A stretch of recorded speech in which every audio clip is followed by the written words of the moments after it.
To begin our meditation today on this wonderful world, I ask you to consider the hagfish. The hagfish, if you do not know, ranks very high on any human-constructed list of the most disgusting creatures on Earth. A hagfish is a sea-dwelling scavenger that looks kind of like a 1 to 2 foot long pink-purple ocean worm. They don't have skeletons except for their skulls, so they are wriggliness personified, with a loose, ill-fitting outer skin that kind of hangs around their body like hell's pajamas. They have the ability and the habit of tying their own body into a pretzel, which somehow just amplifies the horrifying wriggliness of the whole image. They don't have jaws, but rather row upon row of teeth set inside their round maw, which they use to attach to animal carcasses and tear out hunks of food. They eat mostly dead things, and as carrion feeders, they push that sort of instinctive repugnance button that humans seem to have embedded in our psyche that prejudices us against carrion feeders. But most of all, the hagfish is incredibly slimy. They exude slime. If you put a single hagfish in a 5-pound bucket of water, in a moment you will have a 5-pound bucket of slime. And then you will have some more.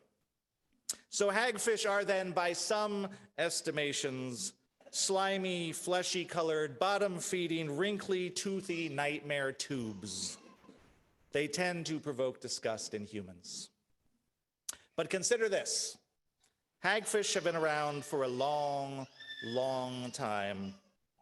The oldest hagfish fossil is 300 million years old. By comparison, we Homo sapiens have been around for about 300,000 years, 1,000 times less than the hagfish. We are evolutionary babies compared to the hagfish. And hagfish have hardly changed at all in 300 million years. That is a successful evolutionary design. That is a winner, good for 300 million years. There is a purpose to the hagfish's wrinkliness. The loose-fitting outer skin is actually a very unique defense mechanism. It's dangerous to be a soft-bodied animal in an ocean that is full of things with jaws and teeth. But the hagfish has turned its softness into a virtue. Because of the squishiness of its body and the looseness of its outer skin, when a predator bites down on a hagfish, the body kind of squishes away and the skin kind of bunches up at the point of injury, and it prevents the bite from reaching anything sensitive. So a hagfish can take a full-on bite from a shark and swim away unscathed. You try that. The pretzel knotting is another adaptation. The hagfish doesn't have jaws, so it needs some way to exert leverage with its teeth. And by tying itself into a knot, it can actually push off against its own body and then generate pull that way, which you have to admit is pretty clever. It has turned geometry itself into a tool that it uses to accomplish its purposes. But the preeminent wonder of the hagfish is its slime. And the slime of the hagfish is actually its primary defense mechanism. If a predator makes a go for a hagfish, the hagfish has the ability to blast a cloud of slime outward from its body into the surrounding water in an instant. This cloud of slime clogs up the gills of the predator, and they are forced to swim away if they want to ever breathe again. The slime is one of those engineering marvels of evolutionary science that turns human material scientists green with envy. The slime is said to be the softest substance on Earth. 100,000 times softer than Jell-O is a figure that I keep encountering on the internet. And I would love to know exactly how a Jell-O unit of softness is measured, but it is very, very soft. You can learn more about the marvel of hagfish slime in a 2019 Atlantic article by Ed Yong called "No One is Prepared for Hagfish Slime." The hagfish, when threatened, it only releases about a teaspoon of slime in half a second, but the teaspoon then expands explosively to fill a volume 10,000 times the original size. There are just two components to the slime, the slimy stuff itself, again, of which there's just a very tiny amount, and a collection of these thin protein threads that when released, they form this sort of mesh framework that carries the slime outward into the surrounding water as it expands.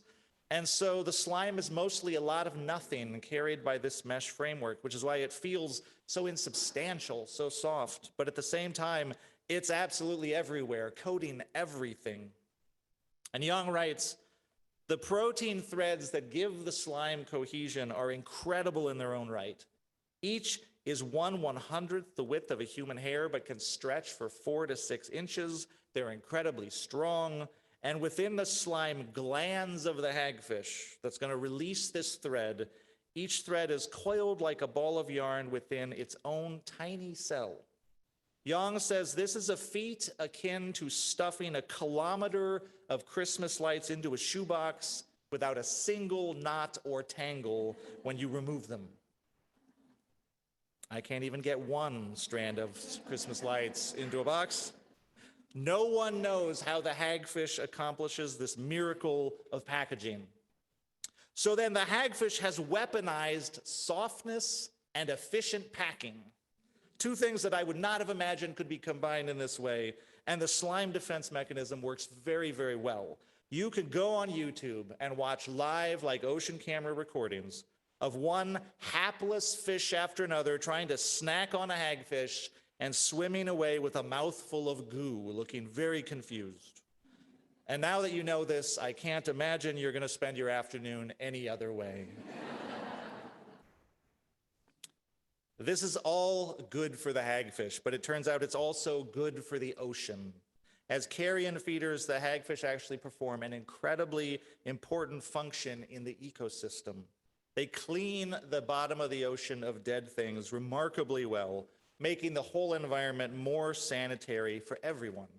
The hagfish is a benefactor to its neighbors. Today, because of human fishing practices, some 20% of hagfish species are now threatened with extinction. Right, we know that story. And that is why in 2009, Whale Times Inc., which is a science educational institute for kids, created International Hagfish Day. Celebrated on the third Wednesday of every month in October, the third Wednesday every October, a special day set aside just to celebrate the hagfish. The holiday is whimsical and tongue-in-cheek, but it has a serious purpose. It exists to celebrate the beauty in things that humans find ugly, which is to say it exists to celebrate the inherent worth and dignity of all beings. And it exists to remind us of the interconnectedness of all things, how all creatures rely on each other in different ways. And it exists to remind us of the threat of overfishing and the larger issue of species extinction. So you can learn about Hagfish Day online. You can also find fun Hagfish Day activities to share with your kids, grandkids, nieces, nephews, nibblings, neighbors, coworkers, and so on.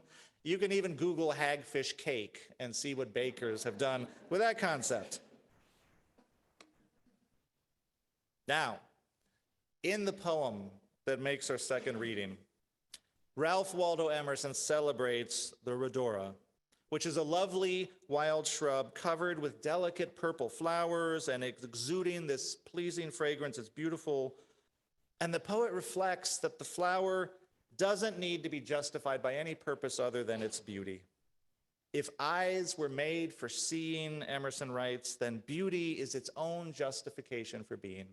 I love that line. If eyes were made for seeing, then beauty is its own justification for being. And we now know that Emerson has it both right and wrong. Remember, he's writing in the 1830s or 1840s or so. The flower's beauty does indeed have an intended audience. It is made for an eye, but we know that the intended audience is the eye of the bee and not of the poet. That is the reason for the lavish display that the flower expends. And the relationship between the flower and the bee is deeply reciprocal, and we humans are indebted to that relationship, which never gave us a second thought. but which grows the food we need and then also delights our senses as pure icing on the cake. But even then, it turns out humans are missing out on the whole of the story. Bees see differently than we do. And in particular, bees and many other animals see further into the ultraviolet spectrum of light than humans do. Humans are actually a little atypical in the animal kingdom for how poorly we see ultraviolet light. And it turns out that many flowers have additional markings and messagings on them intended for bees and other pollinating insects that we can't see because they're ultraviolet markings. And these markings serve in some cases as a kind of directional landing strip, sort of guiding the bee into the interior of the flower where the pollen is. So where, for example, we may see a flower as simply a uniform bright yellow, a bee will see these complicated whorls pointing into the interior of the flower. Scientists have learned that some birds use ultraviolet markings, for example, to enhance their plumage, signaling to one another in ways that we can't see. So a bird that we think looks quite drab may actually be shining brilliantly to its neighbor. Our transcendentalist Unitarian ancestors, like Emerson, and especially Walt Whitman, were famous for being nervous about science's ability to rob the world of enchantment. But it can be the opposite. Science and the work of scientists can open up entire new vistas of beauty and magic that would otherwise be unattainable to us. So after you finish watching the hagfish videos, you can Google something like bees, flowers, ultraviolet, and see images of all of the flower markings that exist all around you that you're not ordinarily seeing, that many of your animal and insect friends are seeing. Ed Yong, who wrote an entire Atlantic article about the hagfish, has another book out called An Immense World: How Animal Senses Reveal the Hidden Realms About Us. And it's all about this world of messaging and marking that is happening everywhere, all around us, that we're just beginning to understand even exists, just beginning to appreciate. Ed Yong writes, to perceive the world through other senses is to find splendor in the familiar and sacred in the mundane. Wonders exist, he says, in a backyard garden where bees take the measure of a flower's electric fields, leafhoppers send vibrational melodies through the stems of plants, and birds behold the hidden ultraviolet palettes of rurples and grurples.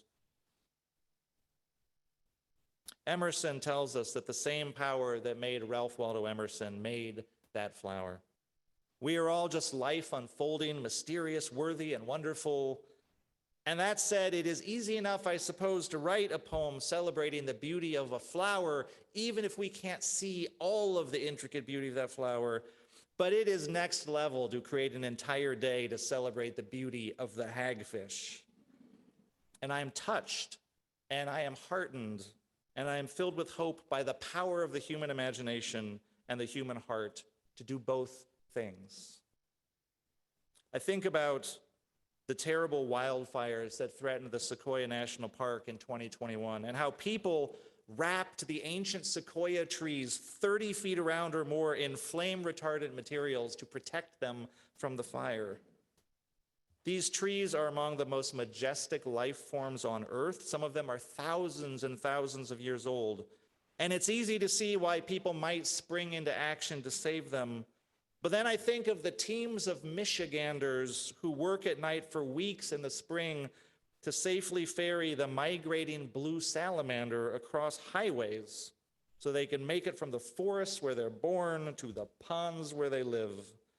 In Marquette, Michigan, they even shut down the highways for a time so the salamanders can safely, slowly pass across the roads. Blue salamanders are perhaps not majestic or ancient, but they are worthy and wonderful.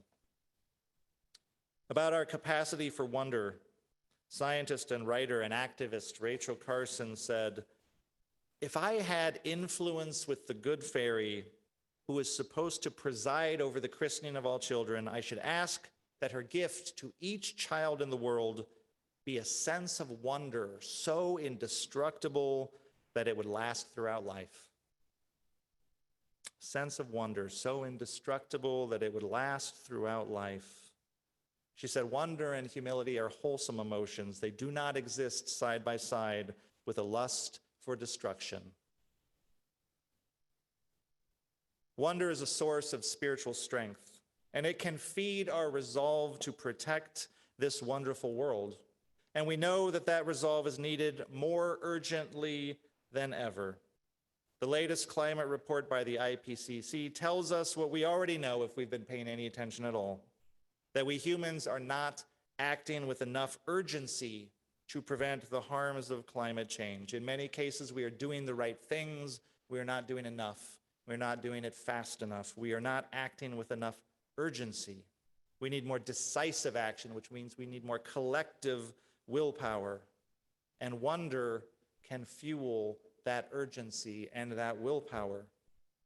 And Dr. Catherine Hayhoe says the most important thing we can do as individuals is to talk about this issue. The most important thing we can do for climate change is to talk about this issue with our family, our friends, our neighbors, our coworkers, and certainly with our elected officials, with everyone. We need to be talking about it, but she says those conversations don't start with our fears, because fear is not an effective motivator over time. Fear causes people to shut down and avoid, not engage. She says these conversations we need to have start with our love. They start with wonder. Wonder about the flowers and the bees and the sequoias, but also the salamanders and the hagfish. Love and wonder are effective motivators. In the long run, people protect what they love. So for this Earth Day, I invite you to do something that enhances your sense of wonder for this world of ours, whatever that is for you. Connect with the enchantment of the earth. Let that enchantment strengthen and heal your spirit. There is healing in wonder. Let it bolster your love, and then share that love with the people around you. And out of that love, let us find our resolve to protect our shared home, hagfish and bee, sequoia and salamander and humans, whosoever we are literally all of us in this together. Each of us our own unique expression of life unfolding, mysterious, worthy, and wonderful.